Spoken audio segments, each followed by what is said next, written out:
welcome. So we are here at ZohoDay 2026. It's been a great week of content with the Zoho execs and the product team.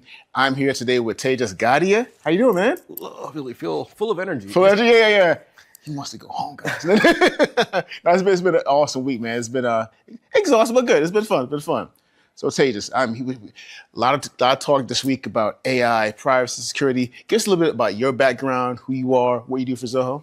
So I do a little bit of everything for Zoho, just like pretty much everyone at the company. And I kind of focus on a lot of the developer and AI stuff, which is kind of just been the hype. So it's kind of business is booming, I guess, in that regard. Maybe overwhelming. I think the market is just wild. It's hard to keep up with what's going on every single day. This morning I was in bed doom scrolling, and I think like Google had a couple new models that come out, some cool like video thing and design stuff and image generation that got better. And like things are just moving so quick that like people who are in it all day long, even you feel behind. But like from customers' perspective, like they expect us to kind of like be that guiding force for them. Right. And I think one thing that's kind of hard for I think a lot of people, especially like maybe the less technical people, is they kind of like feel, I wouldn't say left behind, but a little bit fear of missing out. But like there's just so much hype, and you also don't know what's real and what's not. Like exactly. I think everybody should kind of know that what you see on social media is not always real. But like when you see something, it's like, oh, I just made this in 2 seconds with like one phone. It's like, no, you probably didn't. You probably did a lot of stuff in the background and like spent 3 hours working on that thing, and finally there's shadiness there. But like when you see that, it's like, oh, I want that too.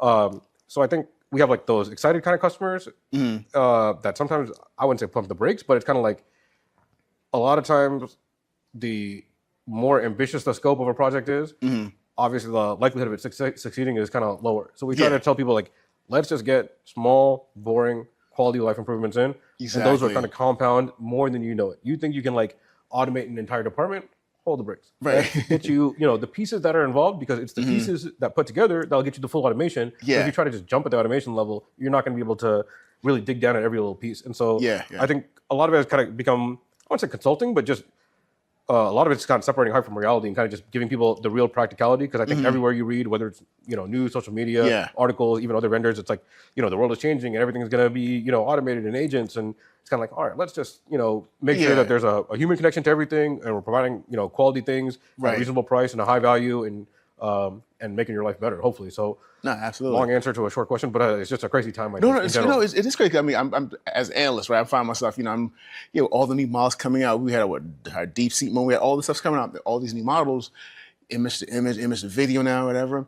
It's like there is that fear of missing out, right? And I found myself reading research papers on this stuff for like Friday night. I'm no more good. I'm no more fun. I'm no more good on a Friday night. No more fun. I'm like, what am I reading a research paper for? Like, but as an analyst, I got to keep up, right?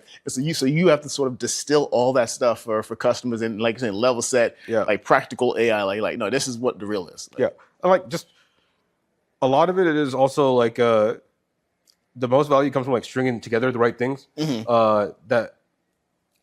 If you just like use one thing, whether it's a feature that the vendor provides, that we provide, or another vendor, or even just a single model or a single like tool like just ChatGPT, you realize that like you're kind of boxed in, and the real value comes from like maybe ChatGPT model is really good for X, and Gemini model is really good for Y, and Anthropic model is really good for Z, and maybe this other thing that's like a small model is really good for some niche use case. And so like the mixing and matching is where I think the value and the separation between like don't want to say like normies and like power users, that really is where that separation starts going further. I think they talk a lot about like prompt engineering being a big thing. And I've kind of seen like I watched my parents use Google, and like you start out, even when I started out Google, you type in the whole sentence, and then you get better and you go keywords, like exactly best restaurants Austin. I'm not saying what are the best restaurants in Austin ? Like you don't need to do all that, but you figure that out over time. And same way with prompting, you'll figure out that like how you word things become very important to the output. Absolutely. And even at work and from friends, I'll see them type things in there, and it's if you don't set the context, the answer is generic, and generic isn't going to be the same as everybody. And the whole point of this tool is to give you something that's very unique to you. And so if you don't provide really good context, you're getting just kind of the generic answer everybody gets. So if you say like, tell me about Zoho to ChatGPT, you get like the generic answer. Exactly. But you got to say, tell me about Zoho and how it might apply to my X business located here with this many employees and this kind of business and these problems. Then you get something that's actually actionable and interesting to you. And so we're getting there, but a lot of it's just kind of stringing along those right tools. Maybe one tool is good for prompting and one good tool is good for execution of that prompt, right? It just depends on the situation. So not being boxed into one and being like, open, but also Yeah. having your own models makes it, a little bit best of everything. Yeah, and using tools for what using tools for what is good for. Yeah, to that point, yeah, and back to your point earlier, like about business outcomes. How do you again level set again people who have that like sort of consumer use of the larger LLMs, right? Whether summarize this or what's a good recipe for for salmon, right? Like that use versus like how do you get to business outcomes and how do you sort of level set that? Yeah, I think it kind of goes back to maybe the ambitious scope. People just want to boil the ocean a lot, so that becomes kind of tough to like level set them down. But it's really, I think, the hype from a lot of the market, maybe even from other vendors, is around like automating away people around like maybe support roles, maybe operational roles, maybe like even HR and legal and stuff like that. Yeah. And I think we generally take a pretty different approach where it should be way more, I guess, people empowering rather than like people replacing. And so I don't think we really like can you probably replace a few people with the stuff that we make? Yeah, sure, but like that's not our encouragement of things. It's more how can you do more. And free up your mind from the menial tasks for the automated stuff and free your mind for creative, real output. At the end of the day, you can't really get rid of the people because you need the people to create the ideas in order to have the models create stuff. So like that creativity becomes even more important as the skill rather than the building skill. And so I've kind of seen even like the non-technical people who are creative become almost more valuable than the people who can build but are not creative. Like, some people can just take the idea like, all right, I can execute it. I'll build it and make sure that you don't go crazy. But now the creative person can run, and so it's a different world of like the pie of builders and like I think like idea people just kind of grew a lot, and like it'll only get bigger and bigger. People just feel empowered. They can now do things that they didn't. They thought were like not capable of. Like you can like run when you thought you could only walk. Like, oh my god, this is crazy. We're gonna keep going. No, exactly, and two with that too. It's funny. So my brother's like a graphic designer. He works for Pandora, I'll say, and so now with these new design tools, whether it's in Figma, whatever it is, right? You have a lot of not low level graphic designers, or people that are lay workers, who are not just designing stuff. And there's a lot to be accounted for taste, right? Like just because you can doesn't mean you should. Because he's like, yeah, that's the brand colors, but that looks ugly. Taste is absolutely the number one thing. For any kind of software, has like new features, new functionalities, kind of become easier to build and automate. You can just say, hey, add this new feature for like whatever field or module or whatever workflow you want to create. That building aspect is easy, but the taste of what is necessary. Am I over-engineering this? Do I have too much going on? Exactly. On the design side of things, I think like the general AI slop, both from like a text perspective and a design perspective, you kind of look at something and that like, it doesn't feel that way. The only way you can feel that way is from like having taste, and the taste comes from like you really like putting the hard work in. Yeah, exactly. So I feel like people think that they're threatened, but it's not that way. It's actually like taking the menial task away and going back to the empowering stuff of what probably brought you the passion to do what you did in the first place. Yeah, and I was with Zoho, and I like you guys are sort of giving people the opportunity to work with multiple models, giving them the control of their own context. And so to that argument, how then do you sort of help promote or help, I guess, you give them the control, but then with that control comes the risk. So how do you sort of help them mitigate that sort of the risk and the governance of all that? Yeah, the governance piece is that's a wild, wild west right now. I don't think anybody really, not everybody, but a lot of people don't seem to care about governance. People will connect to whatever, all sorts of things, like the whole open cloud thing of like accessing everything on your computer, or even like connecting your whole Slacks or whatever, like for your full Cloud lifetime email. It's like crazy things. So right now it seems fun, but more serious and regulated organizations will definitely have concerns that they got to obviously mitigate. And their problem really that's kind of happened is, as an organization has like I would say like a diversified tech stack or like a multiple vendors in your system. Yeah. Every vendor is a point of risk for every company, right? So having something that's consolidated in a universal governance layer across all of them becomes I don't want to say priceless, but definitely super valuable, because then to build that cross governance, either you're probably going to buy another vendor that does governance as a middle layer, so you have another vendor kind of squeezing you somewhere, or the primary vendor, like maybe an us or a competitor or whatever, can offer it themselves, but they can only offer it for their own ecosystem. So if you only make apps in one domain, then you can't offer a full governance for everything you do. And governance kind of collects a lot of things. I think they're all kind of interconnected. So one could be just general, let's say like data privacy. Yeah. When information is used, is my customer data used for training your model or not? Is that very clear to me or not? When I want to summarize like a record in my CRM, is that customer's email, name, phone number actually sent to the LLM and like exposed, or is that actually stored, or does the vendor like offer some kind of like masking in the middle and like privacy aspect, and then sends it out to third-party model and then comes back? And what's the trade-offs? So like there's the privacy angle there. Then there's also like the more risk angle, maybe back to the open cloud thing, is kind of like you can't just give them free will to run around. You got to like really scope it down. Some guardrails or something. And you can't scope it in the legacy way of like user management scoping. In the old world, when you license a user, you have like certain permissions that somebody can click and do things. Now this agent can do a lot more differently. So you got to really scope it down and keep it tight so it doesn't go crazy and do things it's not supposed to do. Like maybe you have like a read agent, read-only agent, then like a governance check that makes sure that read-only, came up with a good plan, and then actually go execute if that plan is approved, or you have to build all those things in and really think in a very critical way of how bad can this really go.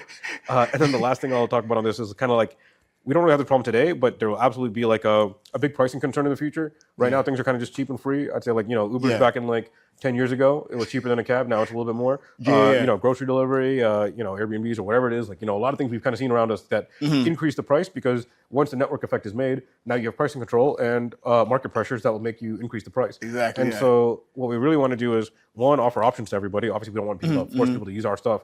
But eventually when like the models start becoming more expensive, then now you got to think about optimization a lot. You got to think about, am I using the right model for the right job all the time? Can I offload some work to a local model or a smaller model and use the big model for something different? And like that whole logic hasn't even been thought about yet. Right now we're just throwing the biggest model at everything to even like, tell me a joke.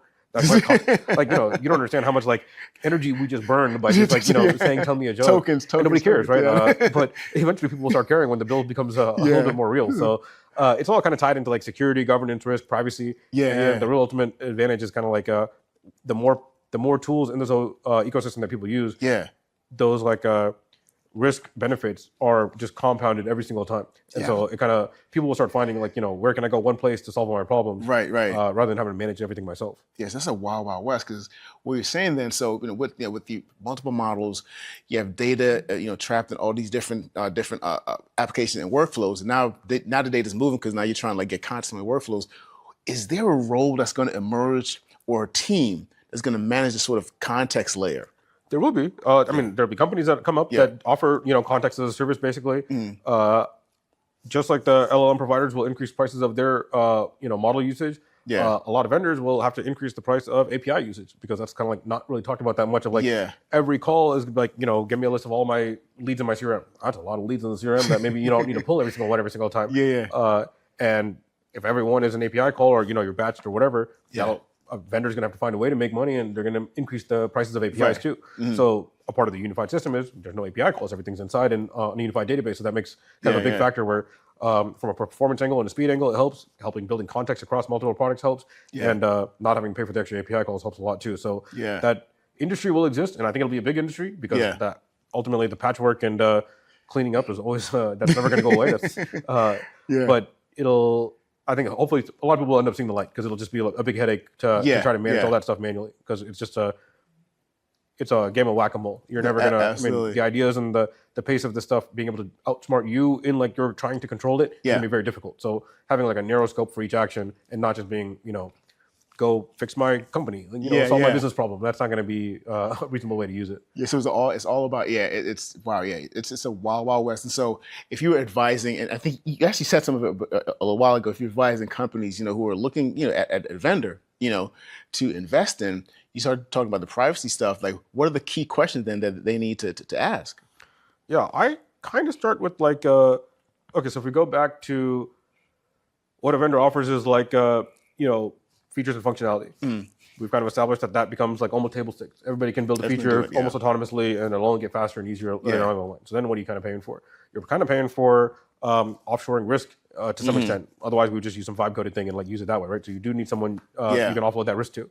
And then the second piece, which is kind of connected to risk, but I like to separate it, is around trust. And trust is just like a thing that is very obviously hard to define because everyone's is different, but it takes forever to build up and takes a few things to kind of mess it up, obviously. And what we'll kind of see is like how vendors of any kind choose to treat their customers becomes almost like the X factor. Is there a long-term partnership here? Are they trying to nickel and dime me for everything? Are they in the game of innovation and constantly delivering more value for less value? And the long track record helps a lot too. That's why I like the vibe coding angle of like, the death to SaaS and all that kind of stuff. And it works for some people. I think it's going to be amazing for like micro businesses because you'll have like, a very small, super niche, very personal to you. Great for them. And actually, it's like amazing that they are not boxed out of the software world that usually was like not unattainable, but just like unapproachable for those kinds of people. Yeah. So now like you could vibe code like a candy store in Austin. Like, you know, super niche. As long as I can get 50 customers and each one of them pay me $50, I'm pretty good. You know, that's not terrible. Right? So you know, the market size goes a lot smaller. So the vibe code angle is there, but if you're like any kind of like medium or bigger company who needs to manage that risk, can you trust a vibe coder? Is that guy going to be around for a long time? Is that girl going to be increasing prices? Are they going to be keeping on adding features? Are they going to move on to the new app? Right, you know, that vendor trust of like a history of innovation and a history of, you know, good business practices and just like doing the right thing. Yeah. That's a priceless thing that you can't really, you know, put a price on. I mean, you pay for the software, so you put a price somewhere. But there's a peace of mind that comes with it of just like, am I doing business with a good, you know, a good partner, not just a vendor that's selling me stuff and taking advantage of me or like trying to find ways to make more money. Which I think people will start finding out as you feel a little bit more threatened. You're gonna have to find ways to make a little bit more money. So like the economic side will start making a big difference. But long story short, trust is the key. Unquantifiable, but like you can't write down. It's not a marketing page. It's a feeling. It's an experience, and it's proof in like time. And that's just the only way you can really get it. Yes, it is. That the ethics angle is interesting. Yeah, it's funny because I grew up. My dad's a jazz musician, so we grew up. You know, he used to take me to rehearsals in New York City. Probably place that shouldn't have been at 7 years old. But that's another story. Different interview. Different interview. But you know, now there's these new music apps, right? You know, that you can put in like a melody, you know, hum a melody, whatever. I think one's called like Soon or something like that. Yeah, sure. Yeah, and you can like hum in a melody, whatever. It'll develop like a 12-track song, right, with the drums, bass, keyboards, you know, like strings, everything separated. And that's a song from like your little melody. Now, it's obviously to me a derivative work because what's that derived from, right? It's obviously trained on, you know, and so you get to the ethics and like, so if I release this, is that, you know, who's a part of that song, you know, that's not getting credit for it, right? You know, it's just like it's definitely tricky. I mean, there's definitely I'm pretty sure there's a AI artist on Spotify, if I'm not mistaken. Yeah, exactly. And I mean, just kind of, I mean, I like Spotify, I'm a user, customer, whatever. But then, but like, if I was Spotify, and you know, if I had the option of giving a customer Dave's song that I got to pay royalties to, or I have the option of giving Dave an AI song that I don't have to pay royalties to, what am I going to pump in your feed? I'm going to pump in the free thing. So like, it'll be kind of difficult or like almost detrimental to the actual creators that built up the entire thing. And, So yeah, those are like very macro level ethical concerns of like, you could take the same thing of like a developer that made a cool app and put it on GitHub or something, and now everybody can just kind of, you know, reverse engineer and rip it. Then, you know, where's the IP kind of angle? So I think the IP won't really be in like the development, the build side of things. It'll be around like the optimization, the architecture, the thought process, and ultimately taste is what you said earlier. And that goes back to, you know, how tasteful is it? Exactly. And I think on the taste angle, like one of the more positive things, that sounded a little negative, but the happy thing is like for taste, there's a big move for like, right now we're on maybe like vibe coded apps, but eventually, let's say, you know, you use, let's say you use our CRM and our help desk, but like how you use it is different than how I use it and different than how the other guy uses it and the other girl uses it. It doesn't matter. But what do we got to do? We got to make one app that we put in the app store and it's like works for everybody. It's got to work for an admin. It's got to work for a manager. It's got to work for a rep. And so all of these apps from every business software vendor, ours included, get very bloated. You know, you got to add all these features parity and someone's like, oh, this feature's not in here. I need it in the mobile app too.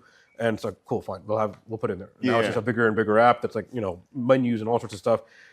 When I open this thing, I just need an app for me. I need an app that I can look up, find the information about the contact. Do I need 300 fields that are in the CRM? No, I need like the 4 that are important to me. I don't even need their email or the phone number. I want their name, company, and like where they are probably. Maybe simple. Exactly, based on like my work and my role. So the extension of like kind of the micro SaaS vibe code thing is also like super hyper personalized interfaces and experiences. So I think the idea of like the death of UIs and all that kind of stuff is a little overrated. It's kind of like, it's not the death of UIs, it's the death of like generic UIs, and it's the birth of like a hyper personalized UIs. So I want my mail to look like a certain way, just because like, let's say, I'll use mail as a good example. Maybe I think Zoho Mail has better features, but maybe I think another mail vendor looks better, just like has an aesthetically, or vice versa, whatever it is, right? Some companies focus on design and do extremely well at it. Some might focus on features and functionality. Some might focus on security and governance, and you know, each one will have their kind of like USPs, right? But if I like the security angle of one company, but I like the look and feel of another one, it's kind of like, hey, how can I take that look and feel and apply it to this thing, right? Now I can just make a skin, a lot of APIs, get the access to the information, and now I've got something that I'm so happy with you as a company. I'm not leaving you as a customer, but I'm just, making it the way I wanted to make it. And so I think that democratization of personalization will become a very big deal. And that's going to be cool because now, you're just not stuck with what people give you. You can it's almost like now like will be a paradigm shift in terms of a UI and design perspective. Yeah, so I'd say like even internally, for every employee in the company, you'd have like an individual app for your company that'd be like, my Zoho app, and your Zoho app would be different for you, and you could customize it however you feel like it. And my other teammate would be a different app, and that's whatever makes you productive and what you like to do. That's kind of the goal. We shouldn't just like the age of like I think generic one size fits all for everybody for like the biggest market. Right. Those days are over. We're gonna have to find ways to make it easy for people to do, and that comes from like a lot of also like templates. You got to like make sure people aren't building from scratch, otherwise you kind of get the blank page problem. So encouraging people, giving them good ideas, guidelines and help along the way. Yeah. And that'll be fun. Dude, Tejas, thanks, man. It's been awesome, man. It's been great. It was a pleasure. Thanks everyone for joining us. That was actually a great discussion. I loved it, man.